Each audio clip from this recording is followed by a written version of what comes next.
جب سجدے میں سر جھکے اور آپ بول رہے ہوں سبحان ربی العالی، تو آپ کیفیتوں کی ایک کائنات میں غوطے لگا رہے ہیں۔ آپ کا دل نرم پڑا ہو، جھکے ہوئے ہوں تو اپنے آپ کو مالک کی دہلیز پہ پھینکا ہوا ہوا۔ اقصی غایت التذلل والخشوع، سب سے زیادہ تذلل اور سب سے زیادہ خشوع سجدے میں ہے۔ اور حضرت شیخ احمد مجدد الفسانی علیہ رحمہ فرماتے ہیں بندے کو سب سے زیادہ قربت سجدے میں نصیب ہوتی ہے۔ حضرت شیخ عبد القادر جیلانی علیہ رحمہ والرضوان آپ فرماتے ہیں کہ تصوف میں سب سے بڑھ کر مقام جو بندے کو نصیب ہوتا ہے وہ مقام عبدیت ہے، اور اس کی انتہا سجدہ ہے۔ تو بندگی کے اندر جو نور رکھا گیا ہے، تضرع کے اندر، عجز کے اندر، انکساری کے اندر، نہاد شاخ پر میوہ سر بر زمین، جس شاخ پر پھل لگتا ہے وہ اپنا سر جھکا لیتی ہے، اکڑی ہوئی شاخ پھلدار نہیں ہوتی۔ ایمان کا ثمرہ یہ ہے کہ جب بندہ اللہ کے حضور جاتا ہے تو اس کی طبیعت میں تضرع پیدا ہوتا ہے، رقت پیدا ہو جاتی ہے، نرمی پیدا ہو جاتی ہے، اس لیے اس کو رب کے ہونے کا یقین ہوتا ہے۔ یار دل والا کوئی بندہ ہو تو مرشد کے سامنے جا کے دل پہ قابو نہیں رہتا،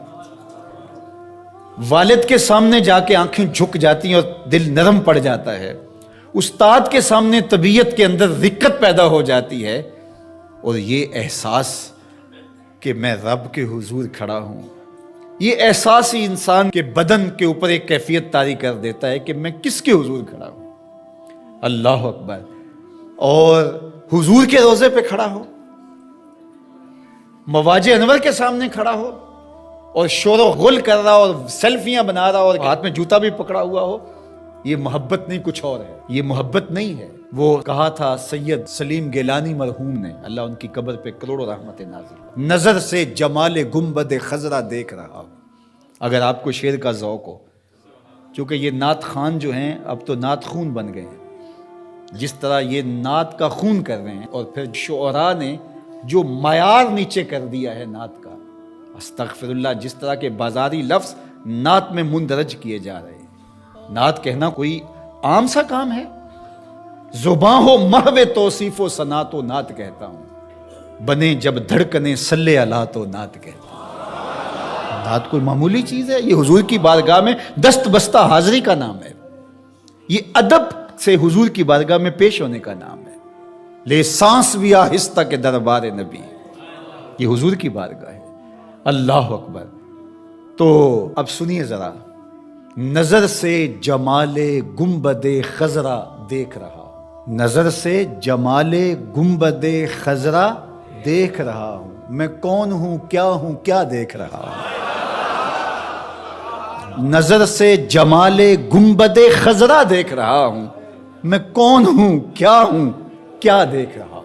تو پھر کیا کیفیت پیدا ہوگی جب حضور کے روبرو کے کھڑا ہوگا، مواجہ نور کے سامنے کھڑا ہوگا، اور جب رب کے حضور بندہ کھڑا ہوگا قیام میں، رکوع میں، پھر سجدہ، انتہائی خشوع کی کیفیت، تو پھر کس طرح دکان کا خیال آئے گا، کس طرح کوئی اور خیال ہوگا جس میں وہ ڈوبا ہوا ہوگا۔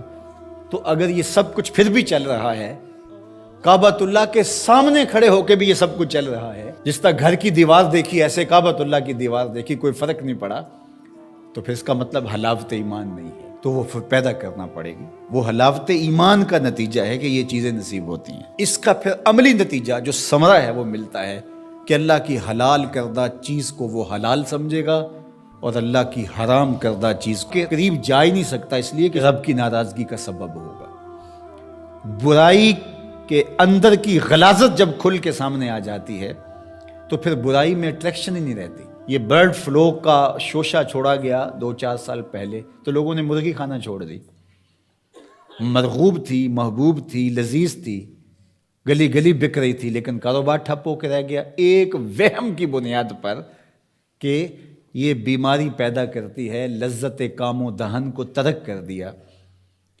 تو جب یہ یقین ہو کہ میرے رب نے اس چیز سے منع کیا ہے تو اس کے اندر اللہ کی ناراضگی ہے، اس میں شر چھپی ہے، اس میں زہر ہے، تو کس طرح اس گناہ کی طرف بندہ بڑھ سکتا ہے؟ کبھی ہو ہی نہیں سکتا۔